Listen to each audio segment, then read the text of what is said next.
La palabra de esta semana la podemos encontrar en Hechos 1:1. Y dice así la palabra del Señor. En el primer tratado, o Teófilo, hablé acerca de todas las cosas que Jesús comenzó a hacer y a enseñar. Amén. Amén. El título del mensaje de esta semana es El campo de oro y el punto ciego, o el punto muerto también decimos. ¿Cuál será el campo de oro y cuál será ese punto ciego? Desde mi punto de vista, la iglesia que no puede salvar las 237 naciones es ese punto muerto, punto ciego. Por lo contrario, el campo de oro es aquella persona que puede cambiar el estado espiritual de otra persona. Os bendigo para que esta palabra se cumpla en vuestras vidas. Hoy, antes de escuchar el mensaje, ¿con qué corazón habéis venido a dar culto a Dios?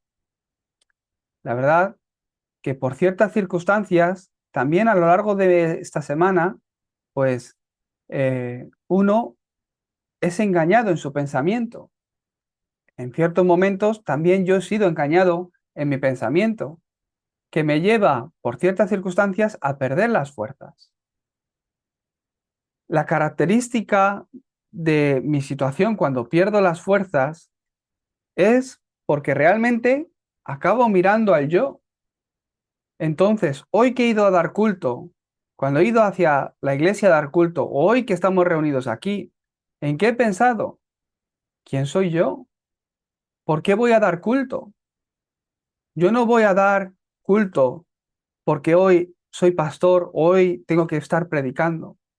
No voy a la iglesia porque es la iglesia donde me congrego.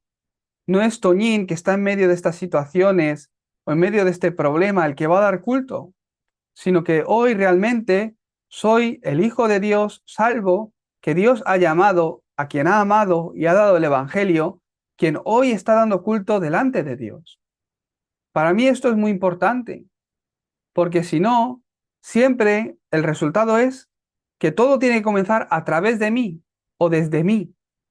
Eso es totalmente incorrecto porque es Dios y es la obra de Cristo quien a través de mí está obrando y está cumpliendo la palabra en el campo.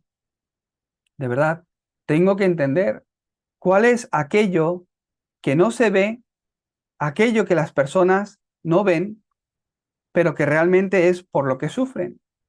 Por otro lado, ¿realmente soy el discípulo que puede ver el campo de oro y de esta forma cambiar el estado espiritual de otra persona? Estos días siento que Dios me está guiando continuamente a renovarme, continuamente me está guiando y haciéndome preguntar, ¿quién eres tú? ¿Por qué estás aquí? ¿Cuál es la razón por la que has de estar aquí? ¿Qué es lo que tienes que hacer? ¿Para qué te he llamado yo? De ahora en adelante, durante todo este tiempo que he estado entrenando, Dios, que va a empezar su obra también a través de mi vida, ¿qué es realmente lo que Dios quiere que yo haga? ¿Cuál es el movimiento de evangelismo que yo he de hacer? En el lugar en el que estoy, desde el lugar en el que estoy, ¿realmente puedo hacerlo? Yo delante de Dios estoy preguntando esto y Dios me ha dado esta palabra, el campo de oro. No es un campo en concreto. No es que el evangelismo en ciertos campos funciona bien y en ciertos campos funciona peor. De verdad, no es que en Venezuela funcione bien el evangelio y en España no funcione. El campo de oro no es una localización o un lugar, sino que realmente es una persona. Yo soy el campo de oro. Si yo soy la persona que puede ver el campo de oro y el punto ciego, allá donde voy a través de mí, Dios continuamente levantará su obra. No sé cómo Dios lo hará, pero siento que continuamente estos meses, estos días, en los próximos años, va a traer cambios importantes para la evangelización del mundo. ¿Por qué? Porque el discípulo se está levantando dentro del habla hispana, porque el discípulo que es capaz de ver el campo de oro se está levantando, es que Dios va a traer cambios a la evangelización del mundo. El deseo de Dios no es que caigamos en incredulidad, como dije la semana pasada, sino que el deseo de Dios es que tomemos la dirección de la evangelización del mundo, que vayamos hacia Canaán. Dios siempre nos da el Evangelio y repetitivamente el hombre continuamente cae en incredulidad, lo que le hace quedarse atrapado en un estado de esclavitud, en un estado de desastres. Pero Dios, que ama a su pueblo, siempre levanta al remanente para renovar el Evangelio, para restaurar el Evangelio nuevamente en la vida de su pueblo. En la iglesia ha de ser restaurado el Evangelio. Si yo creo en un Jesús como Jeremías, que es como Elías, que es como alguno de los profetas, es incredulidad. No es el Evangelio, es incredulidad. ¿Quién es Jesús para nosotros? Nos preguntábamos la semana pasada. Aquel que conoce realmente cuál es el problema podrá entender cuál es la respuesta, que es un único problema y una única respuesta. A través de toda situación, estoy seguro de que Dios hará que los evangelistas que tienen que llevar este evangelio hacia las 237 naciones y 5.000 tribus, acabemos en el lugar que Dios quiere. Siempre he dado ese testimonio. Parece que vienen problemas, parece que vienen tribulaciones, crisis que te fuerzan a vivir de una forma o de otra, o a desplazarte de un lado a otro. Aún así, cuando pasa el tiempo me doy cuenta. No era un problema, sino que Dios, a través de esto, ha permitido que todo esto ocurra para que yo acabe en el lugar que realmente Él quería que yo estuviera. Por eso, por adelantado, estoy orando para no sufrir y creer realmente que en medio de toda situación Dios está guiando para que acabe en el lugar que Él desea que esté, para que el movimiento de evangelismo que yo he de hacer realmente se esté levantando a través de mi vida. Pues para eso Dios me ha llamado. Hoy, en el libro de los Hechos, el primer versículo del libro de los Hechos, ¿qué dice? En el primer tratado, oh Teófilo, hablé acerca de todas las cosas que Jesús comenzó a hacer y a enseñar. ¿Qué tenemos que entender aquí? En el primer tratado, ¿por qué empieza así? Quiere decir que antes del libro de los Hechos hay otro libro, la parte 1, si estás fuera, la parte 2, la parte 1. Hay una parte 1 que es, y la continuación de esa parte es este libro de los Hechos. ¿Quién escribió el libro de los Hechos? Lucas, quien era médico. Y es ese Lucas quien él primero escribió un primer tratado a Teófilo, donde le habló de todas las cosas que Jesús comenzó a hacer y a enseñar. Y en una segunda parte le escribió la obra que se levantó a través de aquellos que creyeron realmente que Jesús es el Cristo. Ese es el libro de los Hechos. Por esto, debemos de ver quién era Teófilo. Teófilo era un nuevo creyente.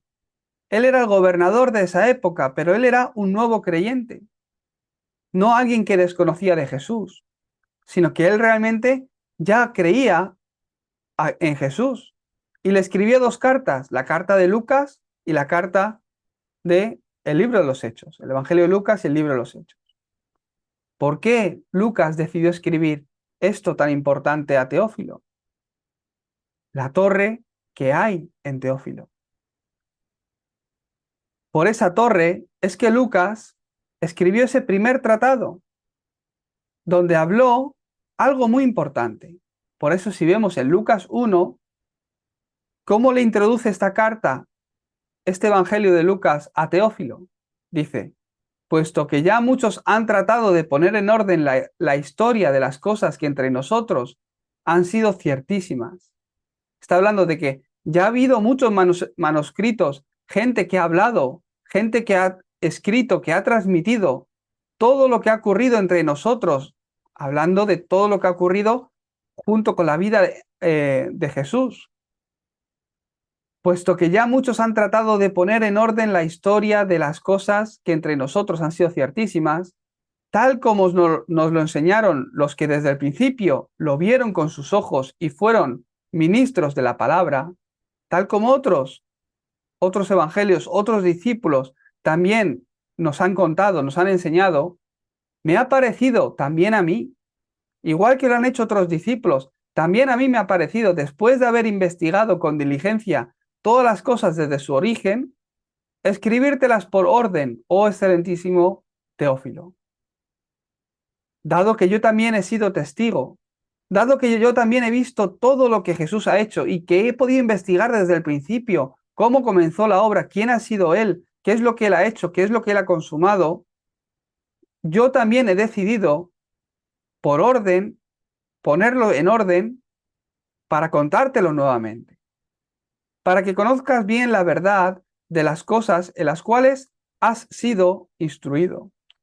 No que desconocías, sino que ya has sido instruido, ya creías en Él, ya le has recibido, ya has oído hablar de Él, pero nuevamente, para que tu torre sea cambiada, para organizar nuevamente el contenido, quiero escribirte una vez más esta carta para poner en orden quién es Jesucristo, qué es lo que Él hizo. No aparece tan claro en Lucas, o sí también, pero en este versículo, no lo he escrito, pero en Juan 20:31, ahí aparece bien claro el propósito de por qué Juan escribió ese libro, ese evangelio de San Juan. Él escribió en Juan 20:31 que el propósito, todas estas cosas se han escrito para que creáis que Jesús es el Cristo, el Hijo de Dios, y para que creyendo tengáis vida en su nombre. Gracias a Juan, que escribió todo este libro, a través del cual nosotros estamos recibiendo un entrenamiento de discípulos, nos hemos podido dar cuenta de que realmente Jesús es el Cristo. Y al poder creer en Él, hemos realmente recibido vida en su nombre. Lucas escribió también con esa intención, aunque ya otros nos lo han enseñado. Me ha parecido también a mí, después de haber investigado con diligencia todas las cosas desde su origen, escribírtelas por orden, para que conozcas bien la verdad de las cosas en las cuales has sido instruido. Para que nuevamente, al organizar el Evangelio, la torre que hay en ti sea cambiada, para que se afirme esa fe, ese Evangelio que tú ya conoces, en el cual tú ya has sido instruido. A mí Lucas me parece un discípulo especial. Podemos ver como Juan o Pedro. Pedro escribió bien sobre su ministerio.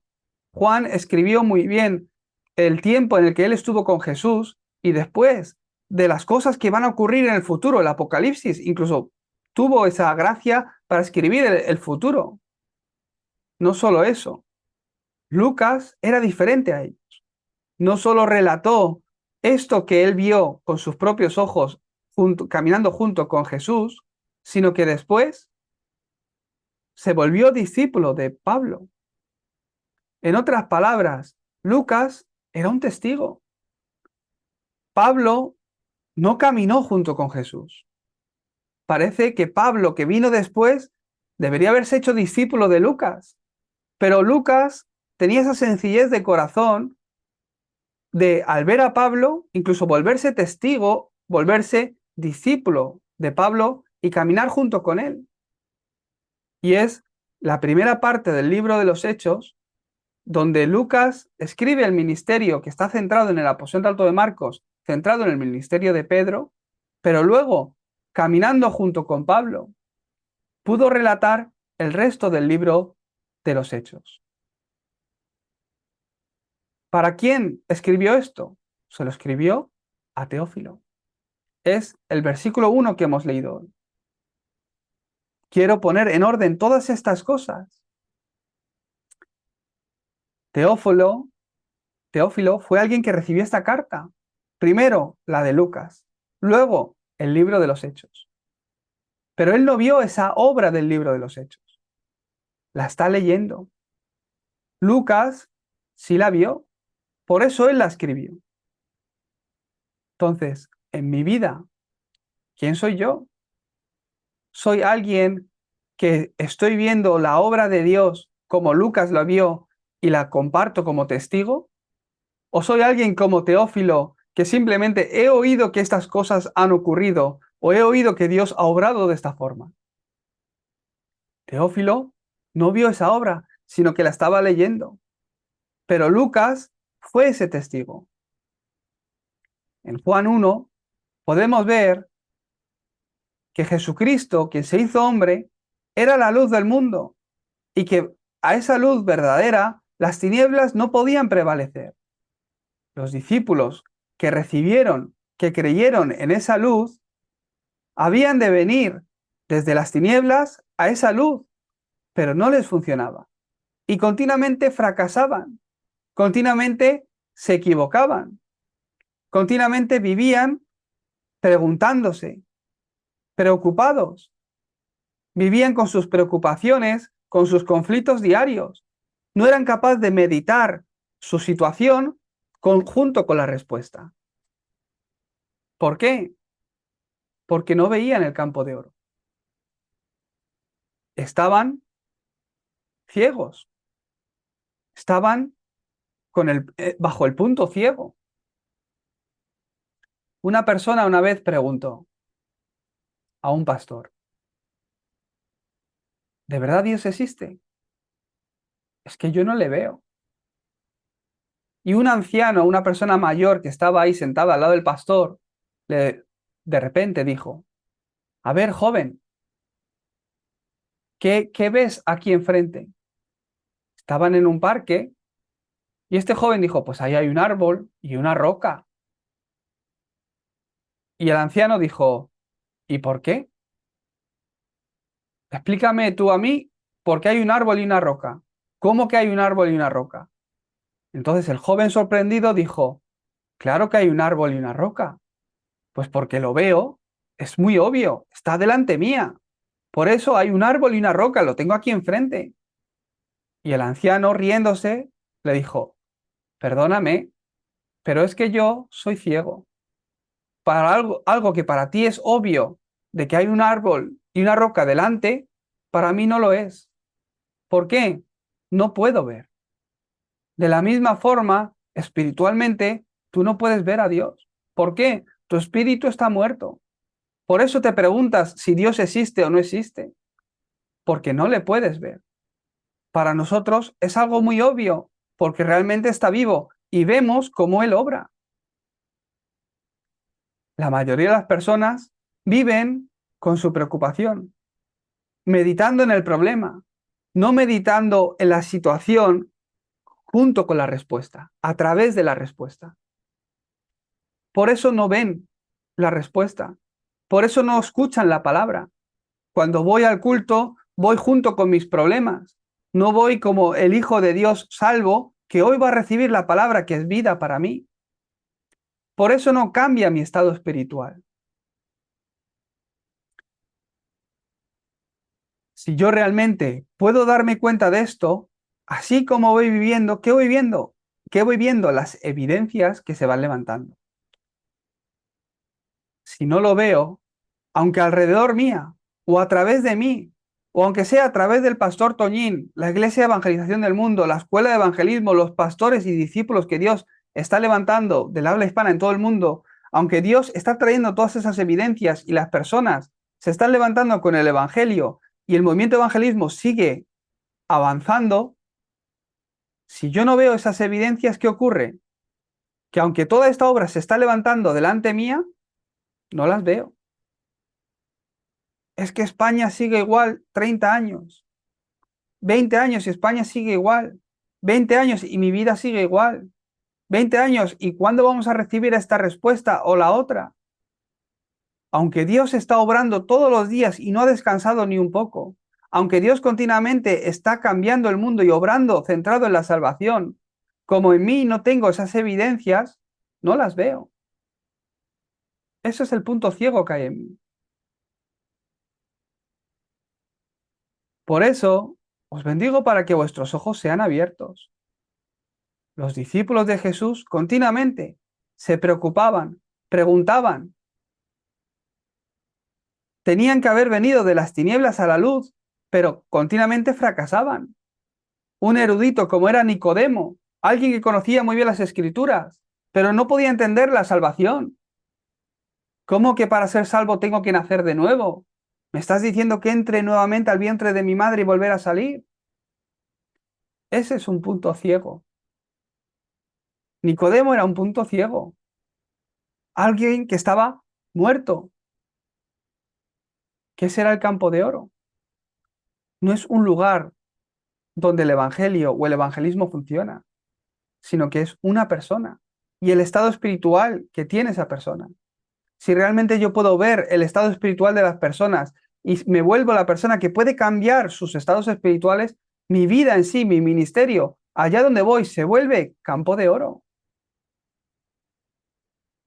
¿Ustedes son campo de oro o no son campo de oro? ¿Mi iglesia es campo de oro o no es campo de oro?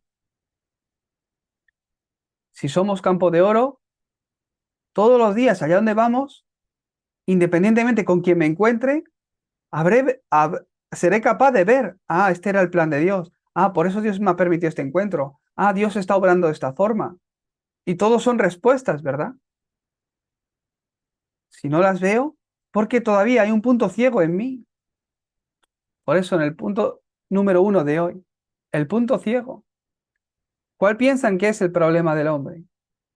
La mayoría incluso viven una vida de fe los creyentes para cambiar su realidad, su situación, centrados en un problema que es visible. ¿Cuál piensan que es el problema del hombre?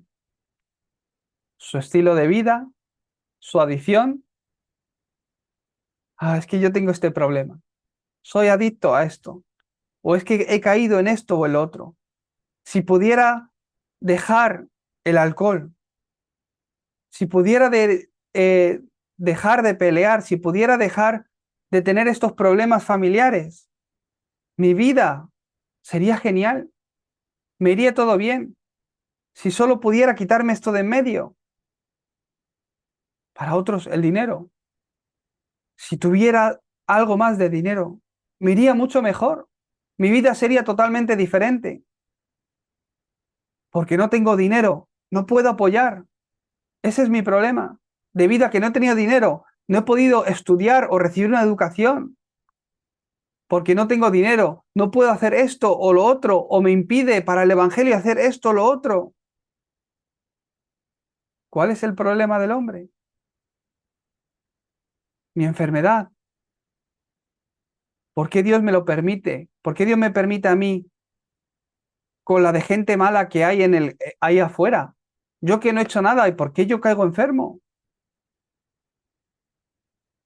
¿Por qué me ocurre a mí esto? ¿Cuál es tu problema? Puede que sea algo de esto, otra cosa, algo por lo que estás preocupado, continuamente no dejas de pensar. Hoy por la mañana, de camino a la iglesia, una persona me ha llamado y unos 30 minutos hemos podido estar hablando y me hablaba de su situación laboral, en la que está pensando si dejar el trabajo en el que está trabajando o no, porque está sufriendo mucho. Su trabajo está relacionado también con el Evangelio, por lo que siente que es importante para Dios, pero claro, ¿hasta qué punto es solo importante o hasta qué punto realmente Dios lo desea así o realmente está trayendo un cambio? Esta persona se está preguntando muchas cosas. Sobre todo, pues ve que está dando su vida o está trabajando de esta forma para el beneficio del Evangelio, pero no puede recibir gracia. Y me decía, Toñín, tú eres pastor, ¿será esto lo que Dios quiere para mí? Que yo viva trabajando, esforzándome de esta forma, pero que no reciba gracia. Es que mira mi estado espiritual. Yo siento que si yo permanezco en este lugar, voy a morir espiritualmente. Me seco espiritualmente, no tengo fuerzas. Yo le he dicho, no sé si el plan de Dios es que tú salgas de aquí, de ese puesto de trabajo, o permanezcas. ¿Cómo lo voy a saber yo? ¿Qué te voy a decir? Pero hay algo que sí sé. Debido a esta situación a la que tú te estás enfrentando hoy, Dios te está abriendo los ojos para que veas y entiendas cuál es tu estado espiritual. Hoy esta persona ha ido a dar culto con otro corazón porque necesitaba gracia de Dios, porque necesitaba dar culto a Dios y hace tiempo no tenía ese corazón para el culto. Parece que es un grave problema, pero a través de ese problema Dios le ha hecho entender cuál es su estado espiritual. Yo le he dicho, no sé, habría decirte, ni siquiera siento que sea lo importante que acabes, que continúes o que salgas. Pero Dios lo que sí que quiere es que cambies tu estado espiritual.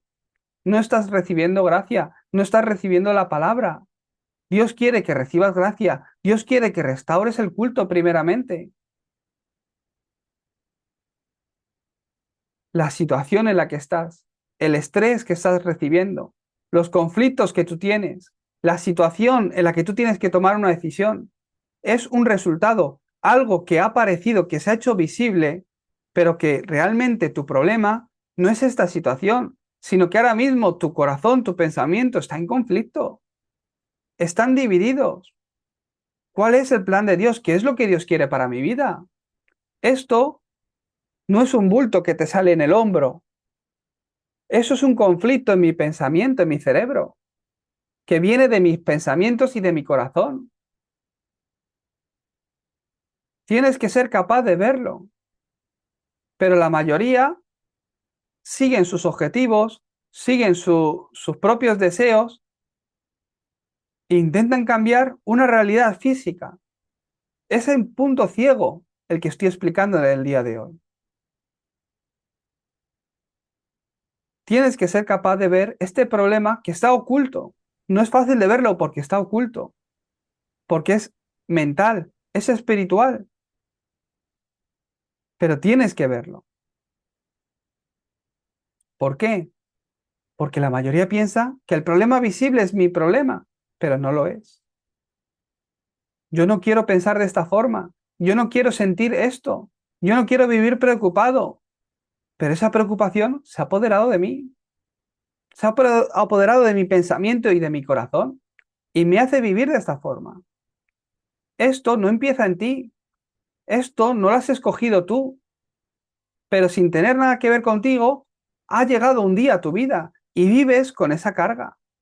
Es un problema mental, es un problema de mi corazón, un problema que está en mis pensamientos. Por eso me desanimo. Es una situación que ha generado una herida en mí.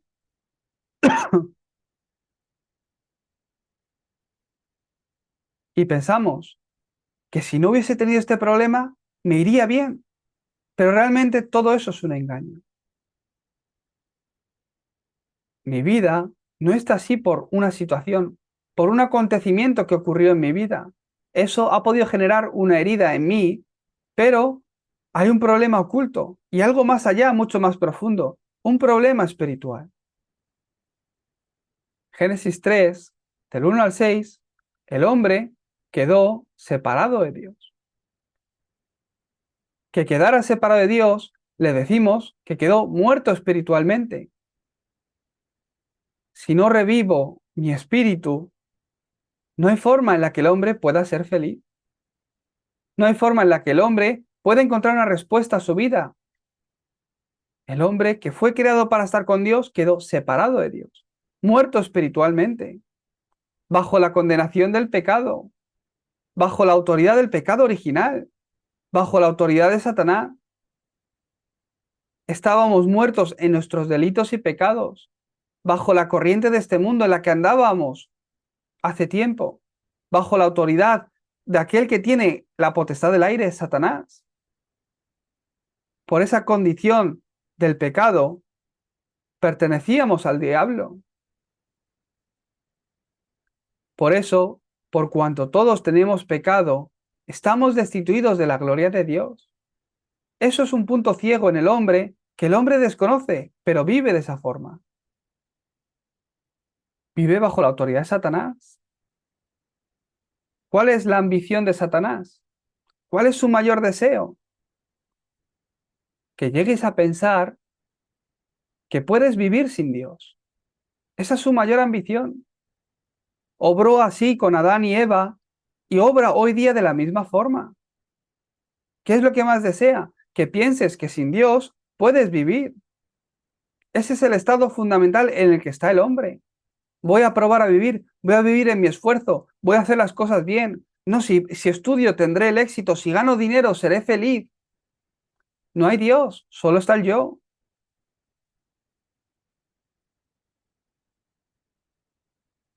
Por eso, no es el problema de una persona.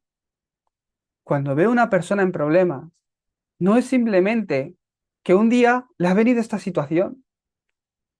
Ah, pobrecito hermano, que un día, fíjate lo que le ha ocurrido. Fíjate lo que ha venido a su vida. Fíjate en qué situación se encuentra. No es simplemente el problema de una persona. El problema espiritual que hay una persona, más el respaldo familiar, más el respaldo de la nación, hace que de resultado aparezca este problema que es visible, esta situación. Esta situación se ha creado de un problema espiritual que tiene la persona, más un respaldo familiar espiritual, más un respaldo espiritual de la nación. No miréis el problema de una persona como el problema en sí de esa persona. Para ser las personas que poseen el campo de oro, tienes que ser capaz de identificar el punto ciego. No es el problema de una persona en sí. A través del problema de una persona, Dios te está mostrando el problema de esta época. Si no ves esto, no estás viendo lo más importante. Un creyente de nuestra iglesia me contactó por WhatsApp hace un día y me dice que bueno, pues yo ya me había dado cuenta, pero es que hoy día hay una corriente en el campo centrada en el egoísmo cada vez más fuerte. Es que todo es Génesis 3, todo es el yo, yo, yo. Hasta los que trabajan lo espiritual fuera del Evangelio, que se vuelven muy espirituales, también lo trabajan de esa forma, desde el yo, centrados en el yo, en el egocentrismo, mi empoderamiento, todo por mi bienestar, cree en ti mismo, tú puedes, todo centrado en el yo, yo, yo. Es que todos están bajo Génesis 3, todos están bajo que todo el mundo tiene el problema de Génesis 3. Eso es. Es que el problema del hombre empezó ahí. Antes de Génesis 3 no había dolor, no había ira, no había asesinato, no había envidia. Todo eso empieza a aparecer desde que el hombre quedó muerto espiritualmente, separado de Dios, bajo la condenación del pecado y atrapado por la obra de Satanás. Yo tengo que ser capaz de ver esto y entender cuál es la respuesta a este punto ciego. Entonces, la iglesia, nos volvemos ese campo de oro que realmente puede compartir la respuesta a la persona que lo necesita. ¿Qué es lo que Dios quiere? Dios quiere que te levantes como la persona que realmente puede salvar tu campo. Dios te muestra este punto ciego para que te levantes como la persona que puede transmitir la respuesta. Entonces, ¿qué es el campo de oro? No es un sistema, no es simplemente una localización, es una persona y su estado espiritual. En el momento que una persona cambia su estado espiritual, Dios empieza a obrar. ¿Y qué es lo primero que hace? Trae sanidad. Primeramente, trae sanidad a tu vida, empezando por lo grabado. La raíz, la naturaleza, lo va cambiando para que esa sanidad tome lugar en tu vida, para cambiar lo grabado incorrecto, la raíz y la naturaleza que es incorrecta, que está en ti. Dios permite ciertas circunstancias y problemas visibles. Al igual que a esta chica que me llamó por la mañana, que está preocupándose y está preguntándose si realmente ha de continuar en su puesto de trabajo o no, a través de ciertas circunstancias que Dios permite en su soberanía, Dios, ¿qué hace? Que puedas ver cuál es tu estado espiritual, para que así lo puedas cambiar. Y al igual que Lucas, ser ese testigo. El proceso de ese cambio, ¿cuál es? El entrenamiento de discípulos. Dios obra de tal forma que cambia tu torre, itinerario, señales, para que sea otra cosa en tu vida, el Evangelio, lo que sea edificado en ti, y puedas caminar el itinerario que Dios ha preparado para que a lo largo de tu vida se estén levantando las señales de la evangelización del mundo. Dios quiere que en vuestros campos os levantéis como las torres para que las señales, las 7 señales, aparezcan en cada uno de vuestros campos. El cambio, el cambiar esto, es el entrenamiento de discípulos. Y eso lo relató Juan muy bien. En Juan 1, aunque es el primer capítulo, parece una conclusión, donde habla que el verbo, Dios, que es la palabra, se hizo carne, vino, se hizo humano y vino a nosotros. A lo suyo vino como la luz verdadera, la luz de vida, para salvar a su pueblo. A lo suyo vino, pero los suyos no le recibieron. Pero más aquellos que le recibieron, aquellos que creyeron en su nombre, les dio la potestad de ser hechos hijos de Dios. Desde ese momento, ¿qué relata Juan?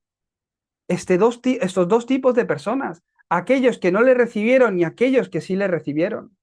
La obra que Dios levantó a través de los discípulos que sí le recibieron y la vida de aquellos que no la habían recibido. Por eso empieza desde Nicodemo, que no le recibió, que no lo entendía y no lo había recibido. La mujer samaritana del pozo. La vida de las personas que no habían recibido a Jesucristo. Y por otro lado, los que sí le recibieron. María, Marta, Lázaro. Lo que Dios iba haciendo en la vida de los discípulos.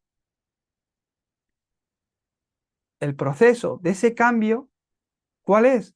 El entrenamiento de discípulos por el cual Jesús guió a sus discípulos. Por eso, conclusión, ¿qué nos dice la Biblia? Que el problema es uno y que la respuesta es una. ¿Qué le quería contar Lucas a Teófilo nuevamente? Después de haber escrito el Evangelio de San Lucas y haber puesto en orden todo aquello que ya había oído de que Jesús era el Cristo, tal cual lo explica en el libro de Lucas. Si es posible, ir leyendo el libro de Lucas. ¿Cómo empieza el libro de los Hechos? ¿Qué le explica en el libro de los Hechos? La obra que Dios empezó a levantar a través de aquellos que realmente creyeron que Jesús es el Cristo y que al creerlo recibieron la vida. Teófilo lo estaba leyendo. Lucas lo vio y lo experimentó. Por eso lo escribió. Hoy, ¿yo soy como Lucas o soy como Teófilo? ¿Lo sé porque lo he oído o lo he leído? ¿O lo sé porque lo he experimentado en mi vida? ¿He recibido a Jesucristo la salvación por ese llamado de Dios? ¿O realmente lo sé porque lo he oído? ¿Realmente yo me he visto a mí en la cruz muriendo? ¿Y cómo Cristo ha muerto por mí y me ha dado la salvación? ¿O simplemente lo sé porque lo he oído? He llegado a ver y a entender cuál es mi problema por el cual Jesucristo tuvo que venir a morir en la cruz y resucitar. ¿Por qué su muerte y resurrección soluciona mi problema y me da la salvación? ¿O lo sé simplemente porque le he oído? ¿O creo o mi consciente me dice qué es la verdad o qué es la respuesta? ¿Siento que tiene sentido? ¿Siento que es la verdad? ¿O realmente lo he experimentado en mí? Si te das cuenta de que el problema del hombre es uno y que la respuesta es una, si ves esto, allá donde vas, Dios a través de ti transmite luz. Dios a través de tu vida trae respuesta a otros. Dios a través de tu vida va cambiando el estado espiritual de otros y hace que ellos puedan estar mirando a Dios. Dios quiere que te levantes como la persona que puede transmitir esta respuesta en tu campo. Por eso es ese proceso de discípulos, de entrenamiento de discípulos, por el que te está guiando para que puedas ver. Es que Todos tienen Génesis 3. Pues ya lo sabía, pero es que ahora lo veo muy claro. Todos tienen el problema de Génesis 3. Dios quiere, a través de todas circunstancias, no cargarte, no hacerte sufrir, sino cambiar tu estado espiritual. Gracias a este problema, hoy mi culto es diferente. Gracias a este problema, hoy mi oración está más conectada con Dios. Gracias a este problema, un día puedo estar escuchando realmente lo que Dios me quiere decir a través de la palabra. ¿Cuántas veces he ido a la iglesia, me he sentado en el culto y no oía nada? Claro que lo oía porque hablaban en mi idioma, pero no ponía nada en mi corazón. No podía coger nada de palabra, pero un día, debido a que tengo un problema, las palabras del pastor empiezan a tomar sentido en mí. ¿Quién lo ha hecho? ¿Será que el pastor ha cambiado de repente su mensaje? ¿Será que el pastor estos 6 días atrás, de un domingo a otro, ha recibido un entrenamiento especial que le ha cambiado por completo? No, sino que a través de la situación, Dios está cambiando tu estado espiritual. Para aquello que tenías que oír, que no podías oír porque tenías un estado donde no oías, puedas oír. Para que te levantes como el discípulo que puede ver el campo de oro. El proceso para ello es el entrenamiento de discípulo. Entonces podrás confesar, como hice una letra de la canción de Darapán, que no sé si está en español, pero sí que está en coreano, que antes no lo sabía, pero ahora sí lo sé. Te darás cuenta que antes no lo sabía, pero ahora lo veo, ahora lo sé. Os bendigo para que esa obra continuamente se esté levantando en vuestras vidas. Vamos a orar. Dios Padre, te amo, gracias por este día.